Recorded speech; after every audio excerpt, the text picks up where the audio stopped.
Olá, sejam bem-vindos ao meu canal para mais uma Sementes do Evangelho. As Sementes do Evangelho foi criada com a finalidade de despertar aí no seu lar, às 18 horas, uma reflexão sucinta do nosso querido Evangelho segundo o Espiritismo. Sejam bem-vindos e vamos para a nossa reflexão de hoje. Hoje vamos falar um pouquinho sobre o deixai vir a mim as criancinhas. É um capítulo maravilhoso, né? Bem-aventurado os pobres de espírito.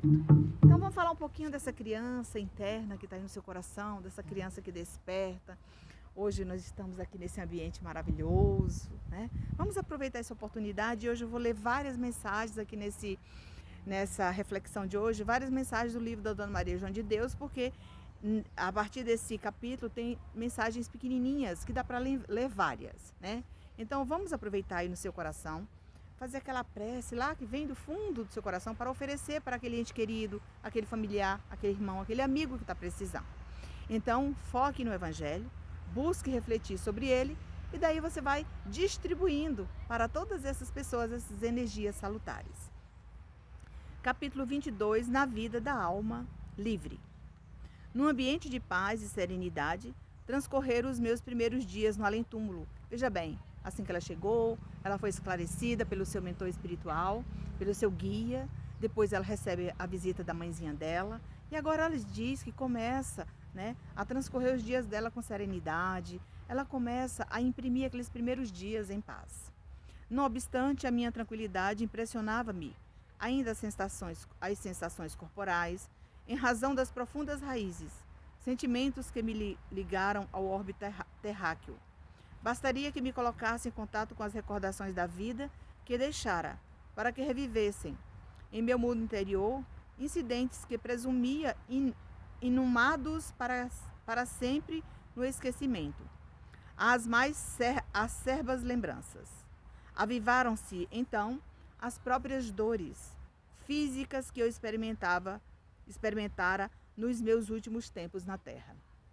E sentia-me alquebrada pela dor e pelos desgostos. Veja bem, cada dor física, né, que ela sentia era por meio de um desgosto. Então, por isso a gente não deve guardar mágoa, rancor de ninguém, porque somatiza e você sente.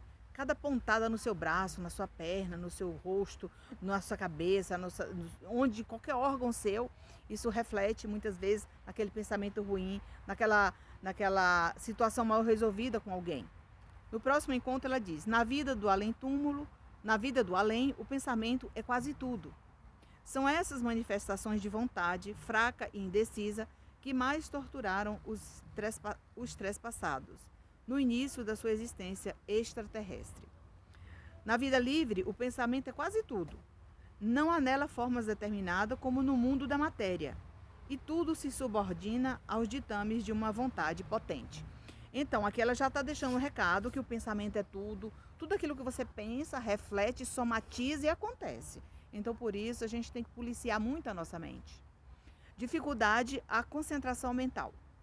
Meus parcos conhecimentos a respeito do espírito e de suas possibilidades dificultavam-me a concentração do poder mental no objetivo definido, o que auxilia sobremaneira os seres recém-libertos da carne a compreenderem a vida que os rodeia.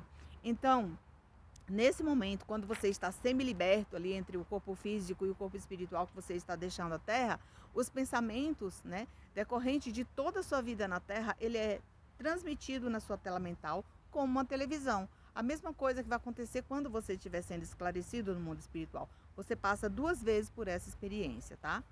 No capítulo 25, ela fala da iniciação do além. Francelina, o espírito boníssimo que me servira de mãe, obtivera a permissão para acompanhar-me na iniciação da existência espiritual. E foi guiada por sua meiguice que ingressei nas regiões misteriosas que a morte nos descera em outros planos. Veja bem, enquanto ela estava melhorando, que já estava preparada, a mãezinha dela chega para ajudá-la. Viu aí? Como mãe aqui, mãe no mundo espiritual, onde você estiver. Então, onde você estiver passando por qualquer dificuldade, tanto no plano físico como no plano extrafísico, você vai ter a oportunidade de ter esse ente querido, esse ser de luz, que é a sua mãe, ao seu lado. No capítulo 26, ela diz, o ninho acolhedor das almas errantes. Para que possas ter ideia do local em que me encontrava, direi que era igual ao dos majestosos edifícios daí, divididos em confortáveis apartamentos. Era como se pode dizer, uma grande casa de socorros espirituais, um ninho acolhedor de almas errantes e enfraquecidas. Havia ali solicitude, zelo e amor fraternais. Muita coisa existe que não se parece com os objetos da terra, porém lá vive algo que pode servir de formas intermediárias entre um e outro plano. Veja bem, ela compara aos edifícios na terra, às casas comuns, a tudo aquilo que a gente tem, né, no nosso dia a dia, né? Então, ela percebia que não precisava de elevador, não precisava de nada para transportar daquele ambiente para outro, porque através do pensamento, através da volitação, através das boas vibrações, ela já estava em outro ambiente, aprendendo com outras pessoas.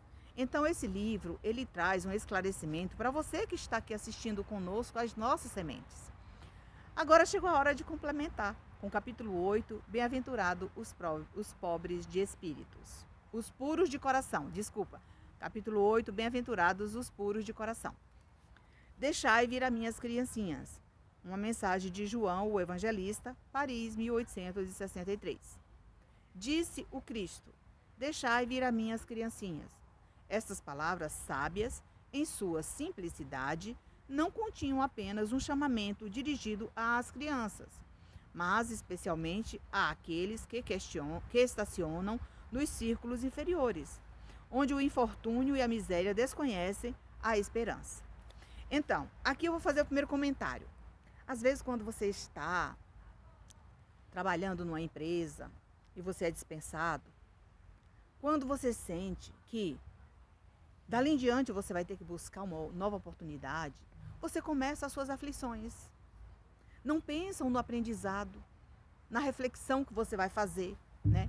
E tudo aquilo que você aprendeu que foi de grande valia para você dali para frente dar um pontapé inicial numa outra atividade. E você fica ligado na coisa ruim, trazendo para seus pensamentos, né, aquilo que não se deve alimentar. E ele compara às crianças. Veja bem, Jesus atraía para si, para os esclarecer, as criaturas adultas, mas que ainda estavam na infância da inteligência, da compreensão. Nesse momento que acontece qualquer coisa com a gente, a primeira coisa que a gente começa, né, é a falta de compreensão. Às vezes, uma pessoa lhe chama ali, até mesmo fora de casa, para ter uma conversa fraterna com você, para te ajudar, esclarecendo que não é daquela forma que você deve se comportar, mas você não entende, no auge daquela coisa que você está alimentando na sua mente, você não percebe. E ele compara a criança, uma criança que está ainda no berço, no infantil, porque ele não quer entender a sua vida presente. E aqui ele continua, os fracos, os escravizados e os viciosos, Jesus não ensinaria nada às crianças que elas não pudessem entender, porque sob o domínio dos instintos da infância, que são um benefício, não entenderiam o ensinamento e nem teriam a vontade própria para o praticar. Então, às vezes eu até sei o caminho, mas eu não quero seguir, né? Eu estou naquele momento incomodado com aquela situação, eu não vou procurar outro ambiente de trabalho, até mesmo, né, um outro local para que eu possa esparecer minha cabeça, para que eu possa desempenhar o meu trabalho melhor. Eu fico só pensando naquilo de ruim que aconteceu e fico atraindo as coisas ruins para perto de mim. Jesus queria que os homens fossem até ele com a confiança daqueles pequenos seres, as crianças, de passos vacilantes, cujo chamamento conquista para o coração das mulheres, que são todas mães. Veja bem, quando você chega no qualquer ambiente, ou às vezes quando um pai de família sai de casa para trabalhar, a depender da forma que ele entra em casa, quando ele chega à noite, após um dia de trabalho, que seja turbulento, que seja simples, complicado, o que quer que seja, se tem criança em casa, o que a criança faz? Ela corre para abraçá-lo. A criança, ela não observa os perigos, nem os obstáculos que ela vai encontrar. Ela quer a felicidade de abraçar o pai, a mãe, o irmão, o avô, a avó. Era isso que Jesus estava trazendo para você. Encare como uma criança, mas uma criança crescida, que pensa, que fala, que entende e que compreende a situação que você está naquele momento inserido. que você está passando.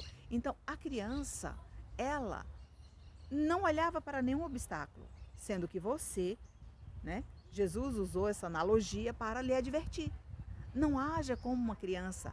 Se tiver um buraco, você vai correr e não vai olhar, vai cair no buraco. Se tiver aqueles espinhos e você sair correndo descalço e não olhar para o chão, você vai machucar os seus pés.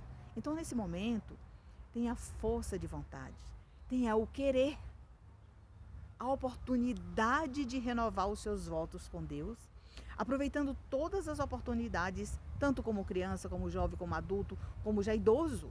Tudo faz parte da nossa vida terrena. E seja essa criança que Jesus quis mostrar para você nessa leitura. Se você gostou desse vídeo, curte, comente, compartilhe. Imagine nesse momento você refletindo junto com essa beleza desse ambiente, onde eu estou aqui transmitindo para você esse Evangelho do Cristo. Fique na paz do Mestre Jesus. E até o nosso próximo encontro. Aqui, ó.